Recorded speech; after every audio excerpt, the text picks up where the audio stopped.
warahmatullahi wabarakatuh. Halo semuanya, kami dari kelompok 4 akan membuat tugas video storytelling sejarah.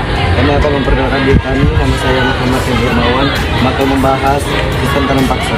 Nama saya Rizky Masa Bangun, saya akan membahas materi tentang raffles. Halo semuanya, perkenalkan nama saya Jasa. Bahas tentang atau Indian ini. Perkenalkan nama saya Reza Amanda. Di sini akan membahas tentang Saya Muhammad Rangga akan menjelaskan tentang Herman William Douglas. Dan saya Muhammad Ilham. Di sini saya akan menjelaskan tentang sistem ekonomi dari Saya Nailah bin Sabrina akan membahas tentang politik etis.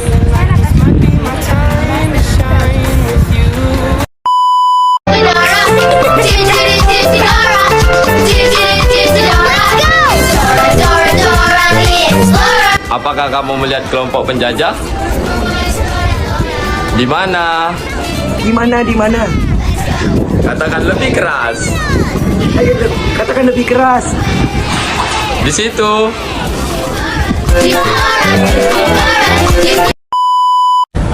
EIC atau East Indian Company merupakan perusahaan swasta terbesar dan tersukses yang pernah dibuat. EIC adalah perusahaan saham gabungan dari para investor yang diberikan Royal Charter oleh Ratu Elizabeth I pada tanggal 31 Desember 1600. EIC dibentuk dalam rangka mengurusi perdagangan di kawasan Asia atas nama bangsa Inggris. EIC merupakan kongsi dagang mewakili kerajaan Inggris untuk menguasai perdagangan rempah wilayah pantai Sumatera, wilayah pantai barat Sumatera.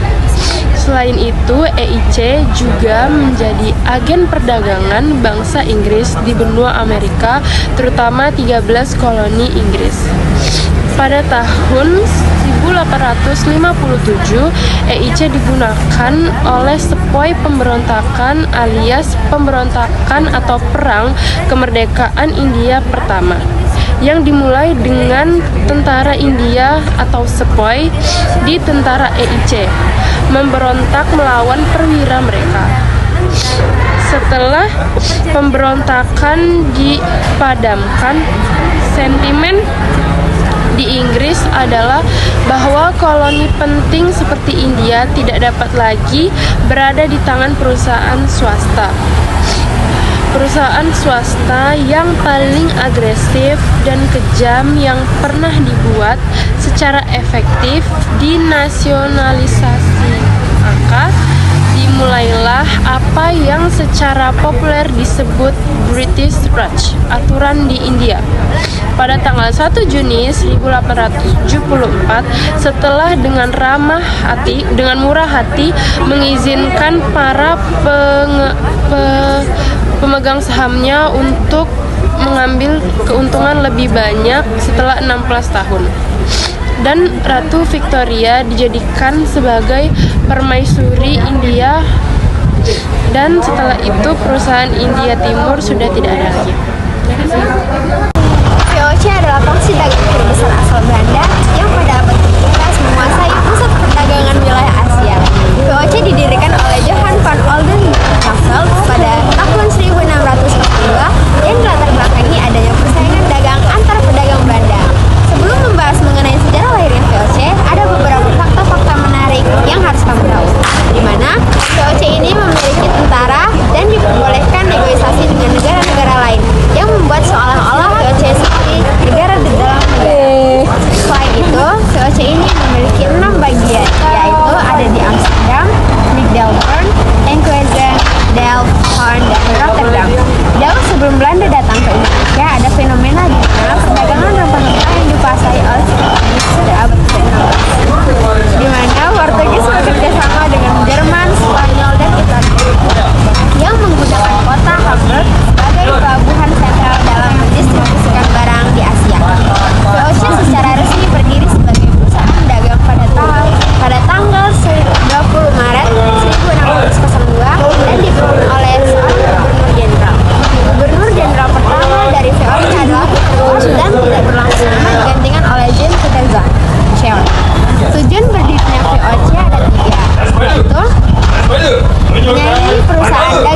India yaitu East India Company atau EIC. Yang kedua, menguasai pelabuhan serta kerajaan-kerajaan di Indonesia melakukan monopoli perdagangan rempah-rempah di Indonesia. Setelah mengalami perkembangan yang pesat, VOC menghadapi masalah dengan pedagang Spanyol dan Portugis. Hal tersebut membuat pemerintah Belanda memberikan hak octroi atau hak istimewa kepada VOC. Hak octroi memberikan akses penuh pada VOC layaknya sebuah kerajaan. Isi hak octroi adalah sebagai berikut. Yang pertama, melakukan monopoli perdagangan. Kedua, hak atas perekrutan pegawai. Ketiga, memegang harta perang yang melakukan perang dengan membangun benteng dan melakukan perjanjian, mencetak dan mengeluarkan uang. Hak octroi bertujuan untuk menyingkirkan Portugis dan Spanyol menguasai Nusantara serta memaksa penguasa Jawa untuk hanya berdagang dengan VOC. Hello, my name is Rangga. Nah, di sini gue bakal sharing-sharing nih tentang pengalaman yang pernah diceritain. Nah, gue punya paman tuh. Dia pamannya di Jawa, dia cerita pas akhir pekan dia jalan. Nah, jalannya itu dia ke Panurukan. Nah, pas di jalan situ dia cerita bahwa jalan yang digunakan itu adalah Jalan Anyar Panurukan. Nah, jalannya itu sepanjang 1000 km. Nah, itu kalau kita pikir-pikir berapa lama ya? Naik kendaraan motor sekitar 1 hari untuk nyampe dari Anyar hingga ke Panurukan. Nah, kalian tahu nggak sih ada cerita sedikit misteri dikit. Nah, di situ adanya warga-warga pribumi Indonesia yang dilakukan kerja paksa oleh jenderal dari Belanda. Bagaimana ceritanya? Cekidot. Nah, Jalan Anyar hingga Panurukan tadi yang sejalan 1000 km memiliki nama dahulunya yaitu Jalan Dendles. Itu adalah nama dari orang yang membuat jalan tersebut, yaitu Jenderal William Dendles. Jenderal William Herman Dendles. Nah, di situ ada cerita kelamnya nih guys. Gimana ceritanya? Nah, awalnya Dendles ini disuruh oleh pemerintah Belanda pergi ke Nusantara untuk menjaga Nusantara dari invasi Inggris. Nah, di situ saat itu Belanda masih di bawah tekanan Prancis. Jadi bisa dikatakan kalau Dendles ini sebenarnya disuruh juga oleh Prancis, karena di Belanda itu yang memegang Belanda saat itu adalah Prancis. Nah, jadi kita ceritain nih, saat itu Dendles pergi ke Indonesia saat laut Indonesia telah dikepungi oleh pasukan Inggris. Nah, lautan-lautan Nusantara sudah dikuasai oleh Inggris. Tetapi Dendles dengan beruntungnya dapat datang ke Jawa. Walaupun awalnya dia disuruh menjaga Nusantara, tugasnya sekarang berubah, yaitu menjaga Jawa. Nah, di Pulau Jawa tersebut ada ceritanya nih. Saat dia datang menggantikan jenderal yang sebelumnya tinggal dekat Jawa itu, dia mengecek semua peralatan kemiliteran yang ada di Jawa tersebut. Diketahui oleh William Dendles. William Dendles ini orangnya itu perfeksionis, terus dia teliti. Oleh karena itu dia dapat dipilih sebagai pertahanan untuk melawan Inggris. Nah, saat dia udah mengecek bahwa persenjataan militernya itu udah berkurang, jadi militer orangnya pun sumber daya manusia di militernya itu juga sedikit. Nah, karena itu langkah pertama yang diambil oleh Herman William Dendles adalah dia memonopoli semua hasil dari pertanian yang dihasilkan oleh orang-orang di Pulau Jawa. Nah, di situ dia hanya mengizinkan orang-orang Jawa yang bercocok tanam di sana untuk menjual hasil panennya hanya kepada Dendles. Nah, tapi Dendles membayarnya, dia membayar juga. Itu bukanlah ambil paksa gitu. Ini masih dibayarnya. Nah, kemudian setelah dan begitu dia masih mengetahui untuk dana kemiliteran tersebut masih kurang. Oleh karena itu, dia pun pergi mencari untuk bertukar atau berdagang dengan daerah-daerah sekitarnya. Nah, di situ masih kurang juga. Dan kemudian untuk mengisi kemiliteran yang sedikit untuk mempertahankan Jawa, dia pun merekrut orang-orang pribumi tersebut. Jadi orang-orang pribumi itu kebanyakan dijadikan militer oleh William Danless atau wajib militernya. Nah, dari situ William Danless udah merasa dia kurang puas sih kayaknya. Dari cerita-cerita yang saya kutip dari berbagai website, dia kurang puas dengan itu. Jadi dia seperti, wah, Jawa ini masih kurang kuat nih untuk melawan invasi dari Inggris. Bagaimana jika Inggris tiba-tiba menyerang? Apakah Jawa ini bisa mempertahankan wilayahnya? Nah, oleh karena itu, Danless pun memikirkan sebuah ide, yaitu membangun jalan dari Anyer ke Panurukan yang jalan sejauh 1000 km. Nah, di situ dia pun menjalankan rencana-rencananya. Nah, kan mikir nggak sih pas 1000 km itu bisa jadi sangat membutuhkan tenaga kerja. Bukan bisa jadi sih, itu memang banyak, apalagi 1000 km. Kita naik motor aja itu bisa membutuhkan waktu 1 hari hanya dengan naik motor. Naik motor laju coy. Nah, oke. Sampai mana tadi? Oke, nah dari situ kita panggilnya enak Herman atau William ya. Danless saya sih, Danless dari tadi. Nah, Danless ini dia pun membangun jalan yang 1000 km menggunakan tentara-tentaranya. Nah, tentara kan itu tentara-tentaranya, berarti itu kan bukan masalah kita dong. Nah, tentara-tentaranya tadi itu kan dari orang-orang pribumi. Pribuminya dijadikan tentara. Setelah dijadikan tentara tersebut disuruh membangun jalan. Nah, parahnya lagi, dia melakukan kerja paksa, yaitu kerja tanpa digaji. Nah, jalannya itu 1000 km memakan banyak sekali tenaga, keringat, dan juga korban. Korban? Gak salah tuh. Nah, gak salah tuh guys, karena beneran ada korbannya ini. Di beberapa catatan diberitahukan bahwa di saat pembangunan jalan tersebut memakan banyak sekali korban. Nah, di situ kita bisa tahu bahwa kita harus berterima kasih kepada orang-orang zaman dahulu yang telah membangun jalan-jalan tersebut untuk kita kendarai, baik kita untuk jalan-jalan, mudik saat ada libur panjang dan sebagainya. Bagaimana mereka bisa seperti itu?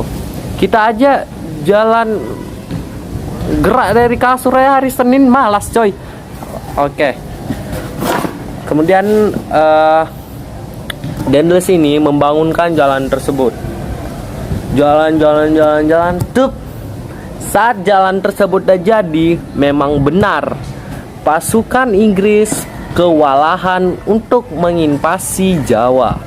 Nah, di situ bisa kita ketahui bahwa William Danless adalah orang yang telaten, tetapi dia dipanggil pulang ke Belanda. Nah, kok kena panggil sih, kan dia udah buat tugasnya yang benar.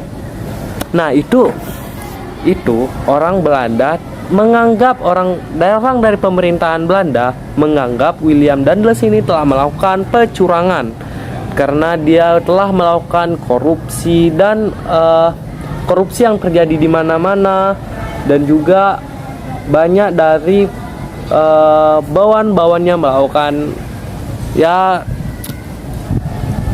korupsi. Nah, disitulah William Danless pun dipulangkan ke Belanda. Nah, sampai situ aja cerita dari William Danless. BTW nih, by the way, nah ada bahwa ada akhir-akhir ini sih tahun 2000-an diketahui faktanya tahun 2000-an tahun berapa ya? Lupa juga. Pokoknya diketahui bahwa Belanda memiliki catatan untuk penggajian orang-orang Indonesia dahulu, orang-orang pribumi.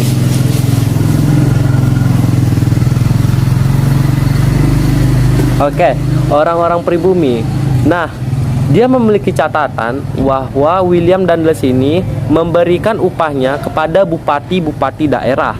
Nah, bupati tersebut yang memberikan uang upahnya ke pekerja. Tetapi ada sedikit kejanggalan bahwa ada catatan dari William Dundas ke bupati, tetapi bupati tidak ada ke masyarakat. Begitu.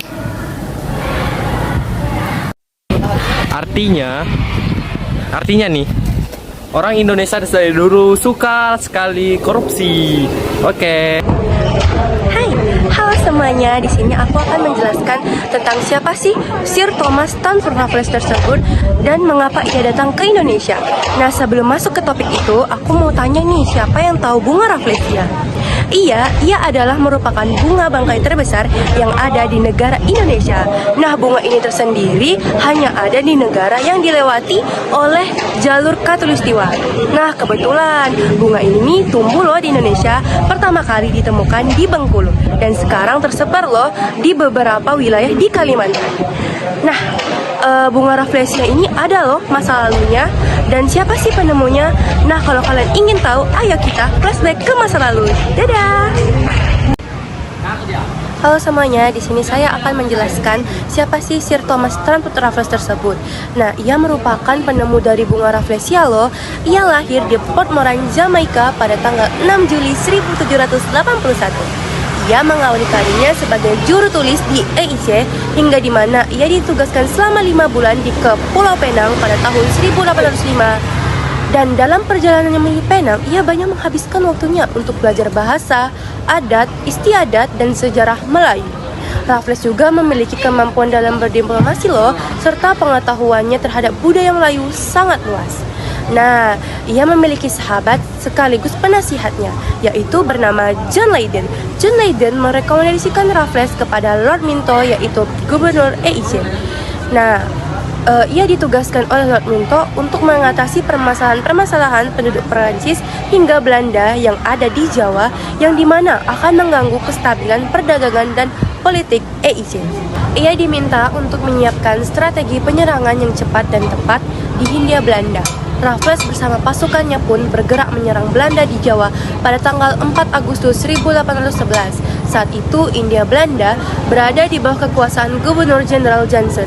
Pasukan Belanda yang kewalahan pun termasuk mundur ke Semarang untuk menambah pasukan, yaitu meminta pasukan Surakarta dan Yogyakarta untuk membantunya. Tetapi sayang sekali usaha mereka sangat sia-sia dikarenakan mereka pun tidak bisa membuat pasukan Inggris kewalahan. Nah, pasukan Belanda pun menyerah dari Inggris pada tanggal 18 September 1811 di Tuntang, Semarang. Pernyataan itu ia sampaikan kepada Jenderal Samuel, yaitu wakil Raffles, melalui perjanjian Tuntang atau kapitulasi Tuntang.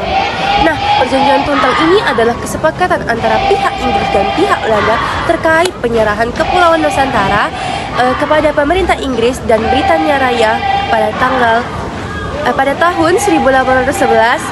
Dan pernyataan ini juga dilandasi oleh kekalahan perang Belanda dari pasukan Inggris. Pasukan Belanda pun mundur ke Tuntang, Kabupaten Semarang, Jawa Tengah. Isi perjanjian Tuntang yaitu seluruh Pulau Jawa dan semua pangkalan-pangkalan yang dimiliki Belanda, yaitu terdapat di daerah Madura, Palembang, Makassar, dan Sunda Kecil, harus diserahkan kepada pemerintah Inggris. Yang kedua, seluruh tentara Belanda harus menjadi tawanan pemerintahan Inggris loh. Dan yang terakhir, bagi Belanda yaitu terdapat di daerah Madura, Palembang, Makassar, dan Sunda Kecil harus diserahkan kepada pemerintah Inggris.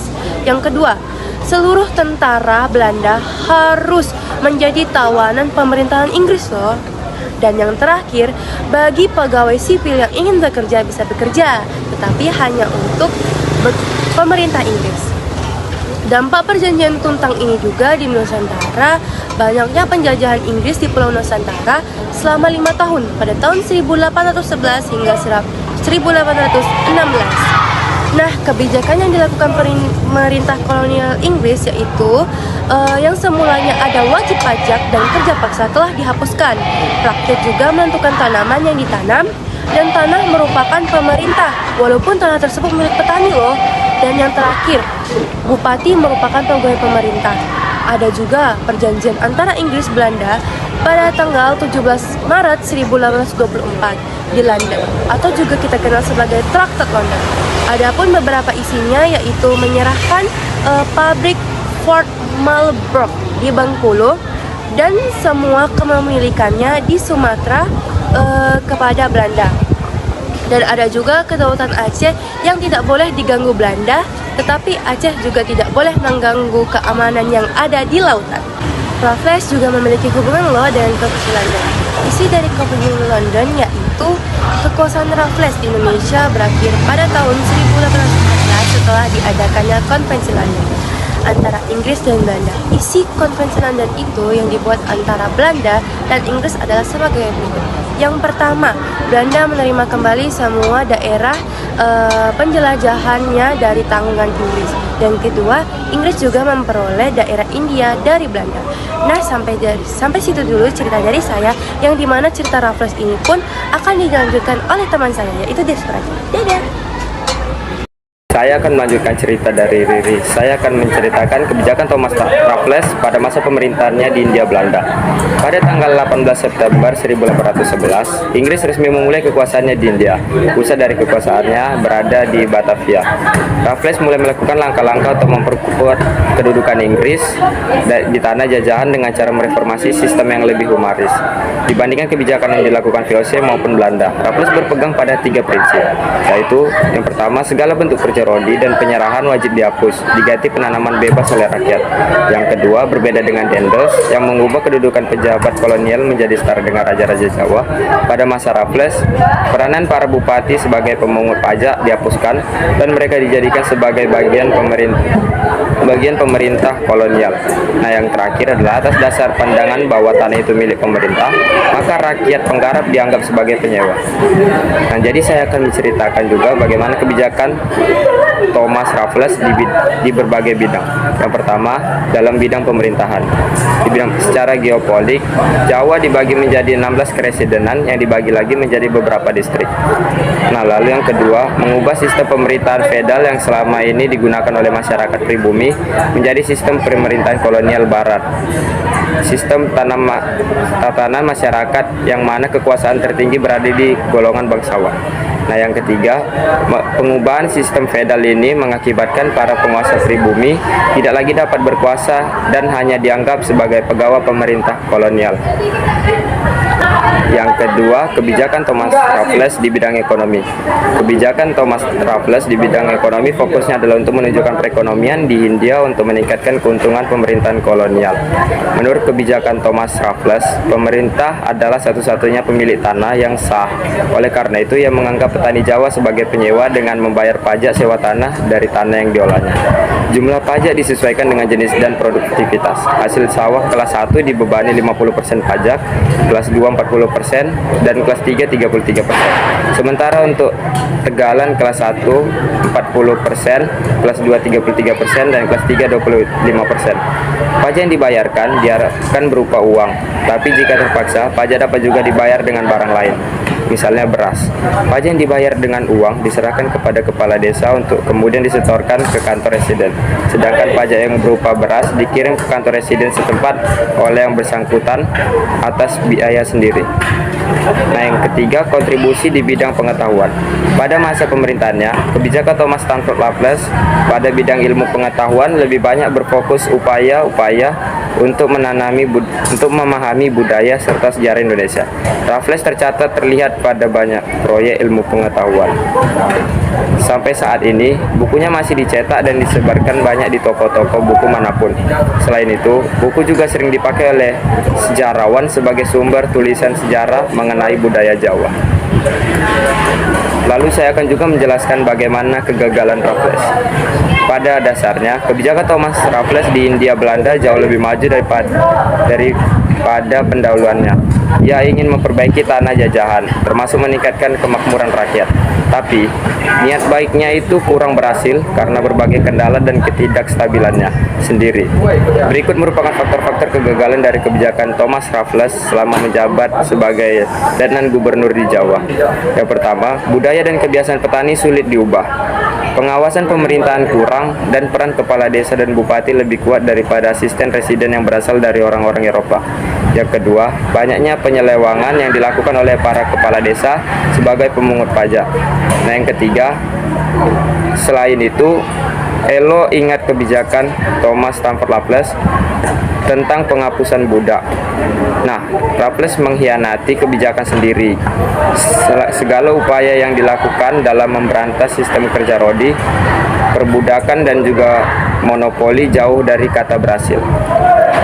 Contohnya, kerja rodi tetap diberlakukan oleh Raffles untuk pembuatan dan perbaikan jalan ataupun jembatan. Raffles juga masih melakukan monopoli ganti. Ia menempatkan industri garam sebagai perusahaan negara. Urusan perdagangan dan pendistribusian garam dikelola perusahaan negara. Lebih parahnya lagi, Raffles juga memiliki 8 budak di tempat tinggalnya. Selain itu, ia juga mengirimkan ribuan budak dari Jawa ke Banjarmasin atas permintaan kawannya, yaitu Alexander Hale. Nah, jadi di sini saya akan menceritakan akhir pemerintahan Raffles. Keberadaan Raffles sebagai Letnan Gubernur di India tidak berlangsung lama. Hal ini berkaitan dengan berakhirnya masa jabatan dari Lord Minto yang digantikan oleh Lord Moira pada tahun 1813. Sebenarnya, penunjukan Raffles sebagai Letnan Gubernur merupakan keputusan sepihak dari Lord Minto tanpa menggunakan persetujuan Dewan Direksi atau EIC.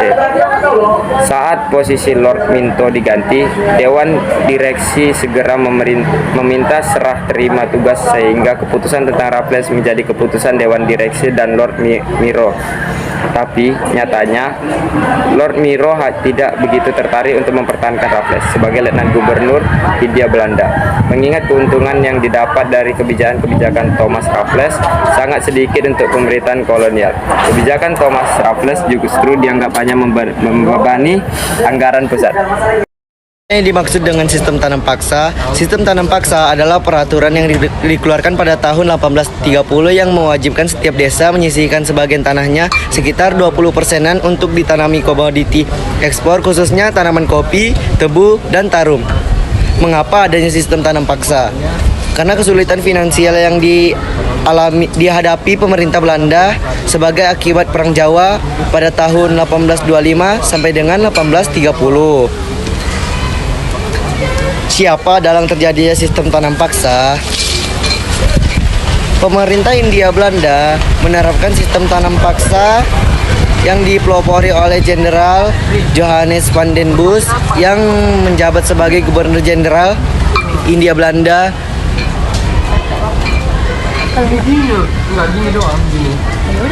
Di mana terjadinya sistem tanam paksa di Pulau Jawa meliputi daerah yaitu Cirebon, Semarang, Surabaya, Pasuruan. Sedangkan di Pulau Sumatera meliputi daerah Minahasa, Minangkabau, Lampung, Palembang, Ambon, dan Banda. Kapan terjadinya sistem tanam paksa?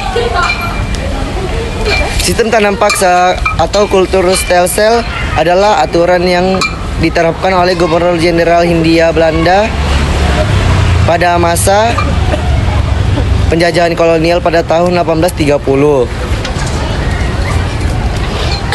Cara mengatasi dampak sistem tanam paksa. Untuk mengatasi sistem tanam paksa, kesulitan ekonomi tersebut, maka diberangkatkanlah Johannes van den Bos sebagai Jenderal Hindia Belanda dengan tugas meningkatkan penerimaan negara untuk mengatasi masalah keuangan. Saya akan menjelaskan tentang sistem ekonomi liberal.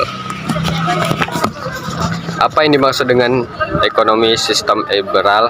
Ekonomi liberal adalah sebuah ideologi ekonomi yang menerapkan kebebasan dalam setiap individu dalam mengelola usaha demi meraih keuntungan sebesar-besarnya sekaligus untuk mendorong atau memajukan perekonomian. Secara sederhana, setiap proses pengambilan keputusan di dalam ekonomi liberal akan mengacu pada ekonomi pasar yang menjunjung tinggi semua kepemilikan pribadi. Alasannya, pemerintah tidak ingin membatasi individu dalam membuat suatu keputusan dan memberikan kesempatan kepada masyarakat untuk dapat berpartisipasi di dalam pasar bebas. Apa yang dimaksud politik ekonomi liberal? Menarik nih.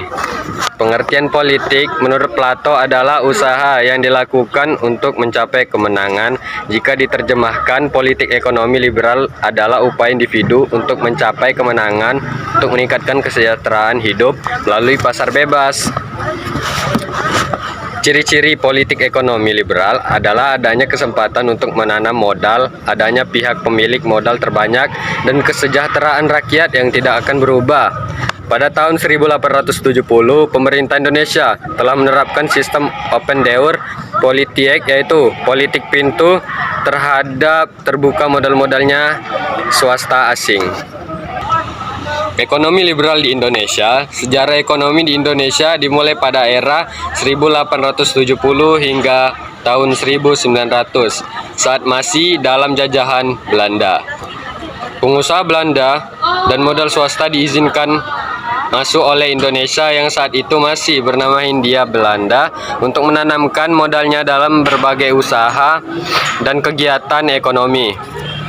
Pemerintah Belanda pun saat itu menanamkan modalnya di industri perkebunan pasar di Jawa maupun luar Jawa. Selama masa liberalis ini, modal dari Belanda dan negara Eropa lain diutamakan untuk pembangunan perkebunan kopi, gula, teh, dan kina yang sangat besar. Pada saat itu, ekonomi Indonesia terbilang lebih maju, terutama di tanah Jawa. Pihak pribumi menyewakan lahannya kepada Belanda untuk dijadikan perkebunan besar. Namun, pada tahun 1885, Indonesia mengalami krisis perdagangan karena anjloknya harga komoditas perdagangan dunia. Dampak ekonomi liberal di Indonesia. Meskipun pada masa ekonomi liberal Indonesia, perkebunan di Jawa berkembang begitu pesat, namun hal tersebut berbanding terbalik dengan kesejahteraan rakyat Indonesia. Penyebabnya, jumlah penduduk yang bertambah sehingga berpengaruh terhadap sumber pangan. Tangan dengan kualitas terbaik sudah dimiliki oleh pihak Belanda. Alhasil, masyarakat Indonesia tidak memiliki lahan produktif lagi sehingga terpaksa menanam padi di lahan yang tandus. Pembebasan tanam paksa hanya memberikan sedikit perbaikan sebab adanya pembenaan pajak tanah dan masih harus dibayarkan oleh rakyat kepada pemerintah. Negara dengan ekonomi paling liberal yaitu Hong Kong menjadi kelompok negara dengan perekonomian paling liberal di dunia. Hal tersebut berdasarkan riset dari lembaga Heritage Foundation Amerika Serikat. Negara tersebut menjadi negara paling bebas dalam ekonomi berdasarkan indikator penilaian perdagangan, investasi, fiskal, dan finansial.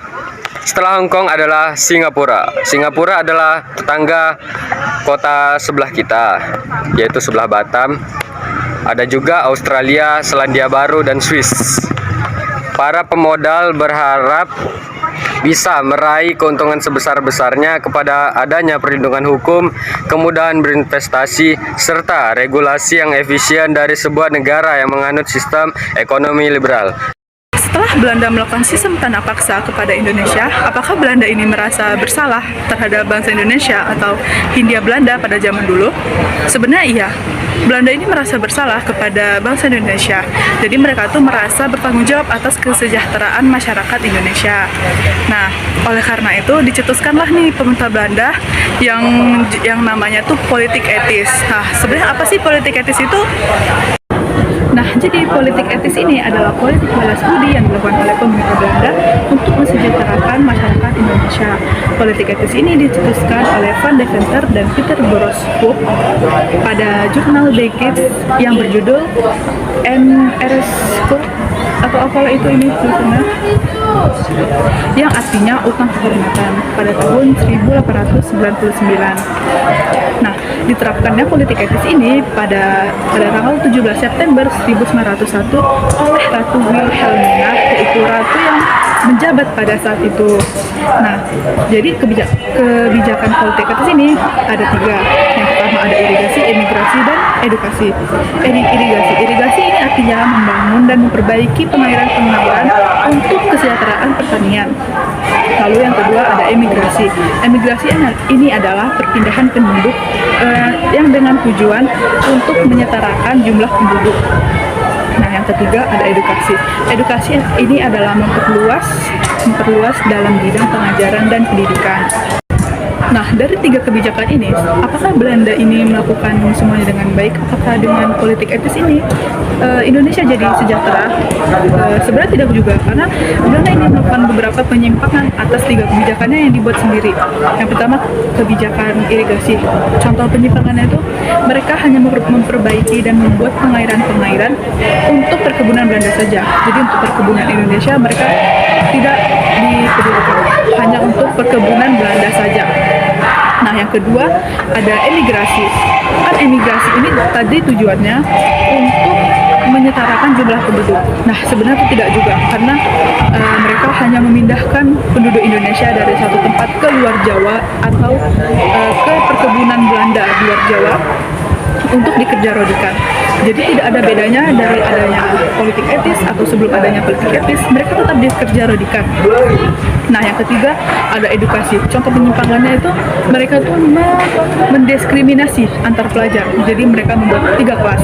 Yang pertama kelas tingkat rendah atau kelas tingkat untuk orang yang kurang mampu atau yang miskin.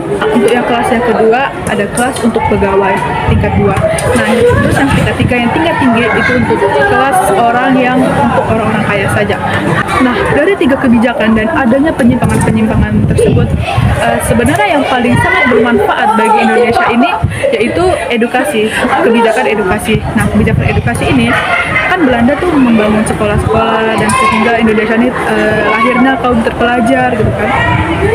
Jadi contoh sekolah yang dibangun pada masa politik etis ini, yang pertama ada ITB atau Institut Teknologi Bandung dan IPB Institut Pertanian Bogor. Nah, jadi kedua sekolah ini dibangun pada zaman politik etis dan bahkan sampai sekarang masih dirasakan manfaatnya. Dan juga kedua sekolah ini masuk ke dalam top 10 PTN terbaik di Indonesia. Kita kesampingkan penyimpangan-penyimpangan yang dibuat oleh Belanda. Kita beralih ke dampak positif dengan adanya politik etis ini. Nah, contoh dampak positifnya yang pertama, Belanda ini membangun sarana dan prasarana untuk pertanian. Contohnya itu mereka membangun waduk, saluran-saluran air, gitu kan. Nah, terus dampak positif yang kedua, contohnya itu ada membangun sarana transportasi. Contohnya mereka membangun kereta api dan juga mereka membangun jalan raya. Mereka membangun jalan raya demi kenyamanan transportasi. Terus contoh dampak positif yang ketiga itu mereka melahirkan, karena mereka membangun sekolah, jadi mereka melahirkan kaum terpelajar serta karena lahirnya kaum terpelajar inilah bangun organisasi. Nah, contoh tokohnya itu ada Dr. Sutomo yang membangun organisasi Budi Utomo pada tanggal 20 Mei 1908. Nah, pada akhirnya politik etis ini akan bubar pada tahun 1942. Nah, pada tahun 1942 itu disebabkan politik etis ini bubar karena Belanda yang sudah menyerah kepada Jepang. Jadi karena itulah politik etis bubar. Dari kami kelompok penjajah. Gak ada kata yang kurang, tolong dimaafkan. maafkan jika ada kelebihan, tolong dimaafkan saja. Terima kasih.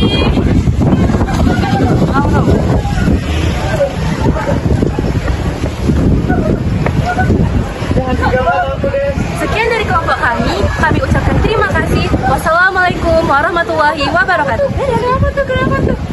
Awas jatuh. Kenapa